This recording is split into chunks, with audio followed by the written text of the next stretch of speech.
Finally this evening, 24 hours in cyberspace. This has been a most unusual day for those of us who are just beginning to understand all the new technologies which are becoming so important in our lives. And today there was no better way to experience that than through a project called 24 Hours in Cyberspace.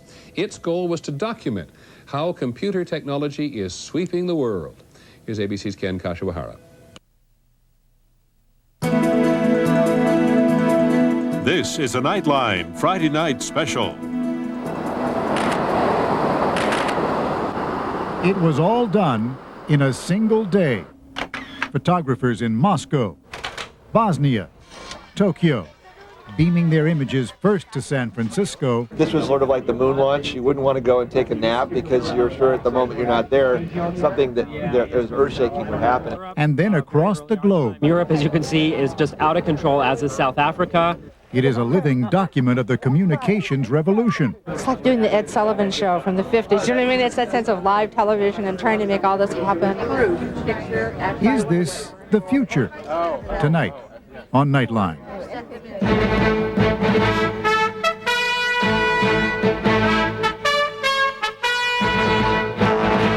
This is ABC News Nightline. Substituting for Ted Koppel and reporting from Washington, Forrest Sawyer. Let's be honest about this.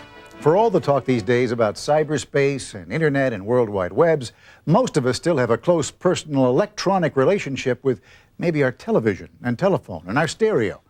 Even figuring out something like email is more than we want to tackle.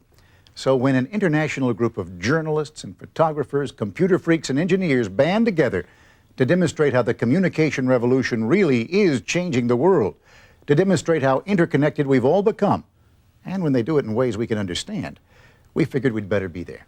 It all happened yesterday. Information from every continent beaming instantaneously into one central point, where it was recorded and cataloged and marked for eventual packaging into a CD-ROM and a book and whatever else they come up with.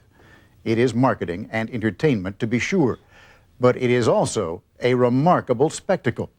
A small glimpse at a world being born, one that resembles nothing we have ever seen before.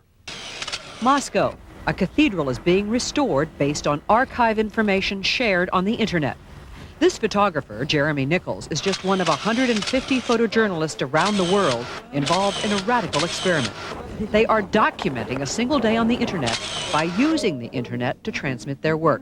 I'll scan them into my computer and transmit them down a phone line to a bulletin board on the internet, which is based somewhere in San Francisco. That somewhere is here, inside a building on the San Francisco waterfront. This is mission control for the project known as 24 Hours in Cyberspace. Cyberspace is a place between my computer and your computer, and something happens in between. And it's something that I think is starting to change society in very dramatic ways, and that's what we've asked our photographers to try to capture over the next 24 hours.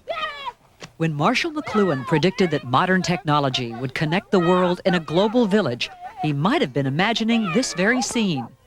In South Africa, computers have connected residents in Nelson Mandela Township with folks all over the world. On this day, an English teacher in Malaysia is asking them to talk to her class via email about race relations.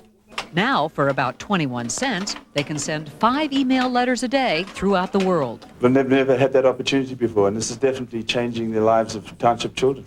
It's great. The technology may also change the lives of the photographers, like Peters, who are documenting this 24 hours in cyberspace. Within minutes of putting his photos through a computer scanner, the images appear at Mission Control in San Francisco. And within an hour, they are back on the internet, complete with a story for millions of people to see.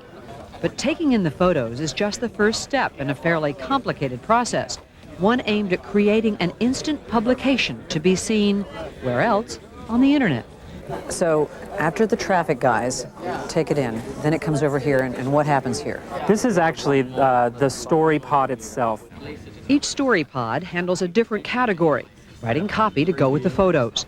In this Earthwatch pod, for example, copy editors work on a story about Chinese and American students learning together via the internet about penguins in Antarctica. It is the first story ready for publication on the group's website. In addition to the professional entries, amateurs are encouraged to participate. editors are bombarded with email from those eager to tell their stories about how the internet has changed their lives. Look at this. Look at this. It's the signing of the bill. Karen MULLARKEY is one of the senior editors who helps make the final decision on what will be included in the cyberspace publication. The idea to do it live, I mean, I know AP does it all the time, but nobody's done it this way, with stories and live audio.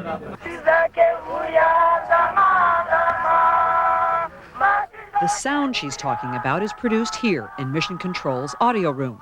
It's probably the most advanced digital publishing, audio publishing place in the world. It's our digital radio station. They're interviewing and debriefing every photographer as he or she sends his or her photos in, and we're capturing that. How high up is that crane that you went up on today, up above the rainforest? The interviews add a dimension an ordinary magazine cannot give.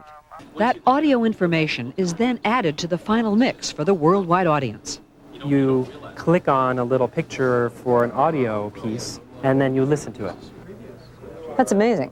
It's pretty cool. It's television in a computer. In a computer. And radio. And radio. A newspaper. And a newspaper. But it's a costly combination. To pull off this event, a number of sponsors donated millions of dollars in computers, software, and wiring. This is the sort of the heart of the whole process. This is $1 million worth of equipment that's never been plugged together like this. And as you can see, it still sort of looks like we just plugged it all together. This is a machine, a Cisco machine that is big enough for the city of San Francisco. And you're leaning against almost $750,000 of equipment. Sorry. That's all right. This is a machine, a Cisco machine that is big enough for the city of San Francisco. And you're leaning against almost $750,000 of equipment. Sorry. That's all right. Throughout this day in cyberspace, images poured in from all over the world, from Malaysia to Moscow, Iceland to India. But not every note on the net is upbeat on this day. There is controversy over a new telecommunications bill President Clinton signs into law. A provision in that bill banning indecent material raises questions at Mission Control about what should be included in the cyberspace publication. This story about a virtual sex service does make the final cut. And speaking of political clout, one of the photographers assigned to document this day in cyberspace is Tipper Gore, wife of the vice president. You don't mind if I take a few digital cyberspace photos of you? Her subject, Vietnam veterans who plan to communicate on the internet about their problems and where to go for help. She is using a digital camera instead of film, making it easier to feed the photos to Mission Control. Look at that one. Among those exploring that new frontier on this day are thousands of students all over the country. From Orlando, Florida, Nice graphics. to Denver, Colorado. What I find exciting is all of the different places you can go and the wide variety of topics that you can explore. Their enthusiasm is matched in kind at the other end of the line. And the pictures came in from the North Pole and from Antarctica, and now my Malaysian elephants have come in from the jungles of Malaysia. That part is just so wonderful. I mean, I've heard from all the most remote places. I haven't heard from France yet. You know what I mean? It's like... It's hard to sleep, I'll tell you. I was lying there just wanting to get back and see, and I walked in and saw these amazing stories, particularly this one from Africa of this guy who flies through with an airplane, missionary, doctor guy, and it freaked me out because I came in here and realized that they had been shot while I had been sleeping and then published, and millions of people had seen them all in the course of me being asleep for 2 hours. Some 4 million people around the world tuned in during a 24-hour period. The end result of this project will be a CD-ROM and a book entitled 24 Hours in Cyberspace, the latest in a series of day-in-the-life photography books, which raises a question. Does the project amount to anything more than boldly going where no coffee table book has gone before? It's no different, really, than the skepticism people in radio had about television when it started. Yeah, and this wave out here is about 5 feet. So many stories, so little time to surf them all. And joining us now from the 24 Hours in Cyberspace Control Center is the project director, Rick SMOLAN. Now, Rick, you've done a day-in-the-life kinds of photographic projects before, a day in the life of Japan or a day in the life of the United States, and you sent journalists and photojournalists out to record these kinds of things. But I gather this was an entirely different kind of animal. Well, you know, we've been trying to come up with an analogy to people who had never spent time in the web, and my father was out here for Macworld about 3 weeks ago. And I was saying, Dad, imagine if you and Mom could take a picture of my nephew Reed and put it on your computer screen, and anyone in the world, if you gave them a magic frequency, could dial that frequency and be watching whatever you had on your screen. It's like you were broadcasting to the entire world. And I think it was the first time that it made sense to him. I think a lot of people think that the internet and the World Wide Web, this thing that we're actually showing pictures on, is some like email with photographs or something. It's very, very different. On the World Wide Web, you can kind of put a page up, and it's like putting your hand up and saying, I have a problem I'm trying to solve. Has anybody else in the world, anywhere in the world, ever tried solving this problem before? Is this a phenomenon that, at least for now, is just a relatively small portion of the population, those freaks who are in the web and talking to each other, and they're a sort of loud minority? We called our project 24 Hours in Cyberspace, but the subtitle is Painting on the Walls of the Digital Cave. And we were doing that in a way kind of making fun of ourselves, because I think what we're doing actually right now is actually quite primitive. I think this is sort of the early pre-Model T days of this new medium. We found that the internet is actually more important to many people in developing countries, in third world countries, in Eastern Europe, where the telephones barely work, where the internet is really their lifeline to the rest of the world, both to communicate with the world and to get information about the rest of the world. The other thing that we did with this project, which I hope people, in fact, we've been getting some incredible statistics. Yesterday, we had more than 4 million hits. There were more than 4 million times that people all over the world that tuned in, right?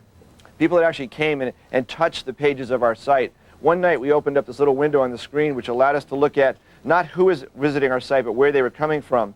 And Beijing, Moscow, Sydney, Fiji, Singapore. It was so exciting to think that we'd all been in this dark room basically for 24 hours, sort of wondering if anybody out in the world cared about what we were doing. And suddenly we could actually see the results instantly of where they were and what pages they were looking at on our site. Project Director Rick SMOLAN, a big project, and we thank you for joining us tonight. Thank you, Forrest.